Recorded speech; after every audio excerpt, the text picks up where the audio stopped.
Magandang hapon, ma'am.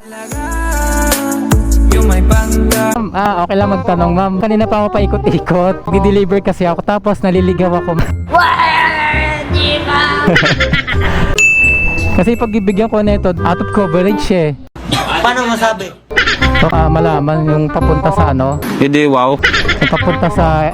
Meron akong address dito eh. Katawa sa'yo. Address. Yung address niya dito, papunta dyan. Ayan. Wow! Tanol!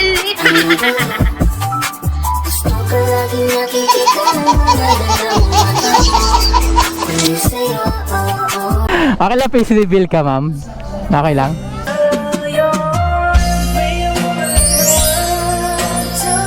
Wow! Ayan, ang ganda ni ma'am. Oh. Ano pangalan nila? Alexa. Ma'am, okay lang mapicture lang kita saglit, onti lang. Si photographer kasi ako. So nakita ko your free tea.